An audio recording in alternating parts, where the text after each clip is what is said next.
Salut, c'est Alexis, bienvenue sur ma chaîne YouTube.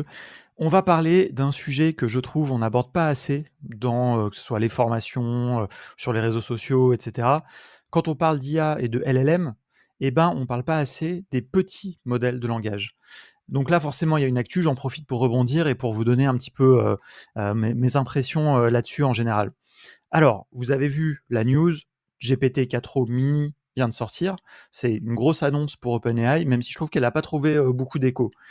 Quelque part, on est toujours un peu dans cette course, on veut toujours des trucs plus puissants, etc. Donc on s'intéresse un peu moins aux petites choses, entre guillemets, un petit peu plus frugales. Pourtant, franchement, ça peut vachement vous servir. Je vais vous expliquer ça tout de suite. Donc là, vous voyez l'annonce, donc 18 juillet, hein, donc il y a la semaine dernière, GPT-4o mini. Et ce qui vous explique, c'est voilà, que c'est le plus cost efficient. Cost efficient, ça veut dire que c'est peu coûteux, en tout cas que le rapport qualité-prix est imbattable, pour reprendre un argumentaire un peu commercial. Moi, je suis pas là pour vendre les trucs de OpenAI, d'autant que tous les LLM disposent de petits modèles de langage. Ce que j'ai envie de vous faire comprendre, c'est l'intérêt que ça a.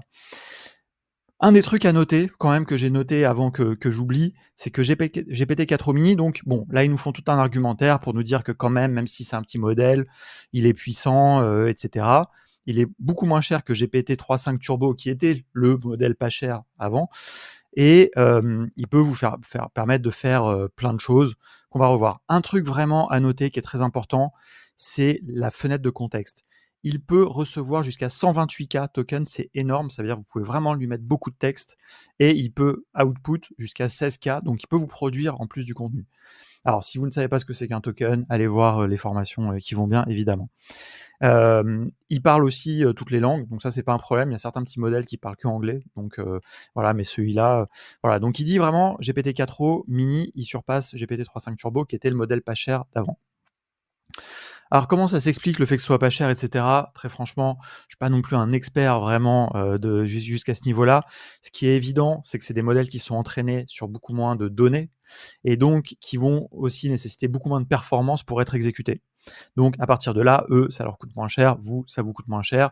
Eux, ils optimisent toujours de plus en plus, et donc vous allez pouvoir en profiter. À titre d'exemple, et après on va revenir vraiment sur cette notion de prix pour que vous compreniez, chez Claude, ils ont aussi 3 modèles, pareil. Chez OpenAI, bon, il y en a plein, ça part un peu dans tous les sens après, parce qu'il y a les modèles turbo, les 3.5, etc. Chez Claude, c'est très simple. Haiku, c'est le petit modèle rapide et léger.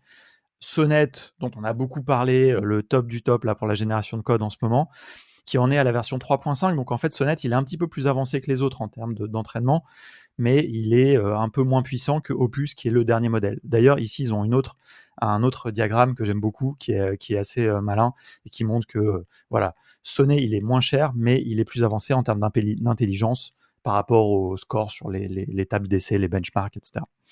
Même chez Mistral, c'est pareil. Alors chez Mistral, il y a en gros 6 modèles, si je caricature un peu. Il y a ceux qui sont open source, et puis il y a ceux qui sont propriétaires, qui sont ceux que vous utilisez par la plateforme de Mistral.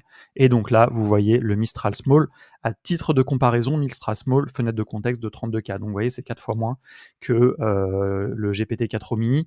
Et la fenêtre de contexte, ça peut beaucoup vous aider.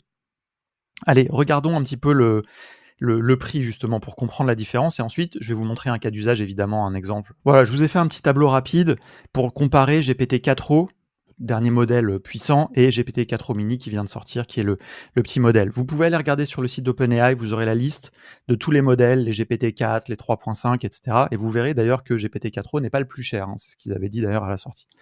Donc GPT-4o, il coûte 5 $ pour 1 million de tokens en entrée. Attention, donc OpenAI va compter les tokens en entrée et les tokens en sortie. Les tokens en sortie sont plus chers, puisque c'est ce qui demande le processing. Généralement, vous avez moins de tokens en sortie qu'en entrée, mais ça dépend. C'est aussi, ça vous permet un petit peu de jauger. Donc, 5 $ pour 1 million de tokens, 15 $ pour 1 million de tokens en sortie. Et vous voyez que si vous utilisez la nouvelle Batch API, ça, il faudra que je ferai une vidéo là-dessus, parce que ça, c'est assez intéressant. Vous pouvez économiser un peu, vous divisez par 2 en gros, parce que vous faites du traitement en low, donc c'est plus efficace. 4o mini est vraiment considérablement moins cher, puisque c'est 0,15 centimes, donc 15 centimes pour 1 million de tokens, et 60 en sortie. Vous voyez, donc vraiment, vous voyez la différence de prix qui est considérable. Mais pour que ça soit intéressant, maintenant, je vais vous montrer un exemple pour que vous compreniez ce qu'on peut faire de ces petits modèles. Parce que c'est bien qu'ils soient pas chers, mais qu'est-ce qu'on peut en faire? Alors, vraiment, il y a plein d'usages que je trouve intéressants, mais je vais me concentrer sur une seule idée, c'est celle de mettre de l'intelligence dans des automatisations. Forcément, moi je suis un spécialiste des outils no-code, je fais beaucoup d'automatisation, que ce soit avec Make ou avec Zapier. Et ce qu'il faut bien comprendre, c'est que un des intérêts que vous allez avoir, c'est que vous allez pouvoir utiliser à moindre frais de l'intelligence dans vos automatisations. Auparavant, peut-être que dans vos automatisations, vous utilisiez des formules compliquées pour faire des traitements en fonction des données en entrée, des données en sortie, etc. Vous deviez faire des manipulations qui étaient complexes, qui étaient proches peut-être de la programmation, et qui étaient compliquées. Et notamment, si vos données n'étaient pas très structurées, c'était très difficile. Par exemple, analyser le corps d'un email est très compliqué. Pour un LLM, c'est un jeu d'enfant puisque lui, il peut très bien traiter des données non structurées et vous en sortir des données structurées. C'est ça qui est assez intéressant. Avec des petits modèles, vous allez pouvoir ajouter de l'intelligence un peu comme vous voulez. Par exemple, dans cet exemple-là, je suis dans Zapier, eh bien, admettons que je veuille catégoriser tous mes emails. Je veux catégoriser tous mes emails, tout simplement, tous les emails qui arrivent, je veux leur appliquer un label. Imaginons, je sais pas, je reçois une cinquantaine d'emails par jour, vous avez vu les prix, je vais vous montrer de façon après combien ça coûterait. Et ben, franchement, je peux pas me permettre, je pense, d'appeler GPT-4 à chaque fois que je reçois un email. Et puis c'est probablement, au-delà de la question financière, c'est probablement too much. GPT-4 est un modèle qui est trop intelligent par rapport à ce que je veux lui demander. Pour un LLM, lire un texte et décider et choisir un label à appliquer, c'est très simple. Donc vous voyez par exemple là, donc je reçois mes emails au déclencheur, ça n'a pas besoin de savoir plus. Ici, je lui ai fait un prompt, donc je lui dis voici l'email que j'ai reçu, je lui donne l'adresse aussi email, ça peut être bien, et puis le corps du message. J'utilise GPT-4 au mini, et je lui dis voilà le prompt. Tu es un assistant qui me permet de trier mes mails efficacement. Je vais donner des messages que je reçois. Tu vas m'indiquer quel label appliquer et je lui décris les 5 labels que j'ai configurés dans mon Gmail. Et voilà. Et ça, c'est quelque chose qu'il est très efficace de faire avec un modèle mini. Vous voyez, alors que si je devais analyser, donc faire des formules compliquées pour voir ok, si il y a le mot devis dans cet email, alors je mets le label urgent, etc. J'aurais fait des règles à ne plus savoir qu'en faire. Ça aurait été super chiant à faire. Et puis surtout, probablement pas très efficace parce qu'il y a plein de subtilités. Admettons, mon client, il me dit pas devis, il me dit proposition commerciale. Et ben, ça y est, ma règle, elle marche plus. Et ça, voilà, il y a plein de choses vraiment que vous pouvez faire qui vont être pertinentes, de la classification. C'est vraiment des petites tâches pour pouvoir ajouter de l'information.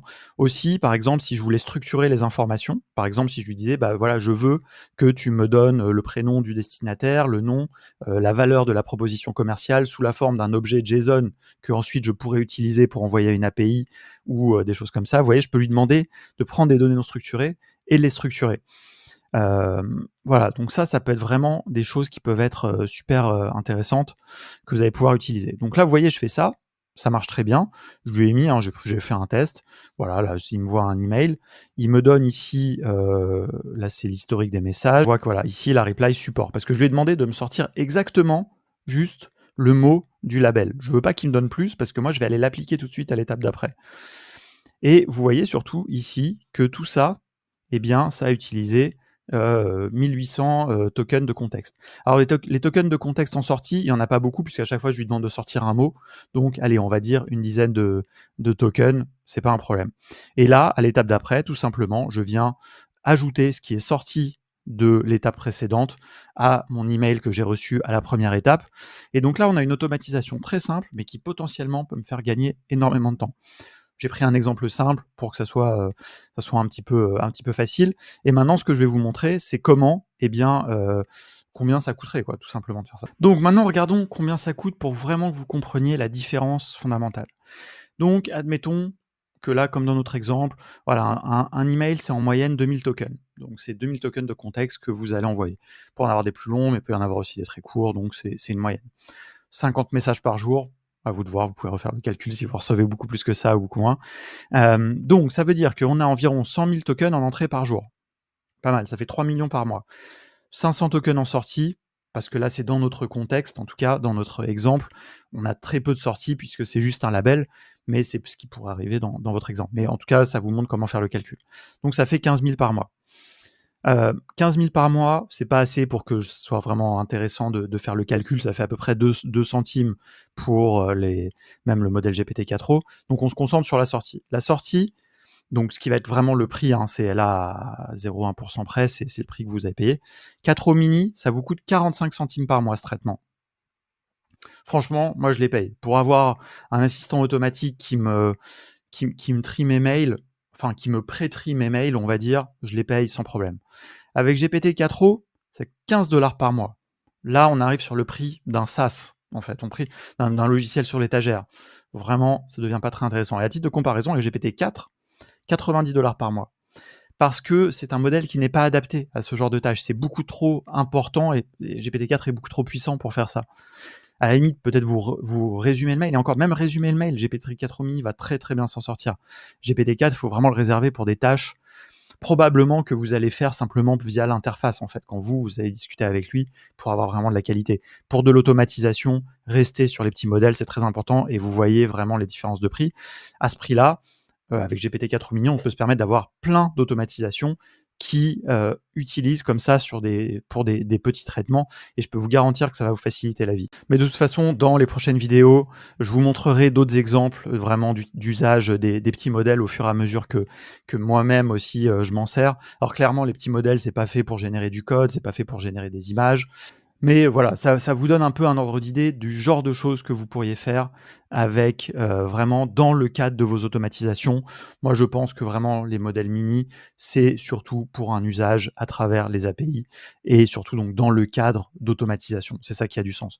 Je vais vous donner d'autres exemples, abonnez-vous et on se retrouve très bientôt. Dites-moi dans les commentaires ce que vous en avez pensé. Si vous-même vous avez des cas d'usage d'ailleurs, ça serait intéressant et puis éventuellement des choses que vous voulez que je teste.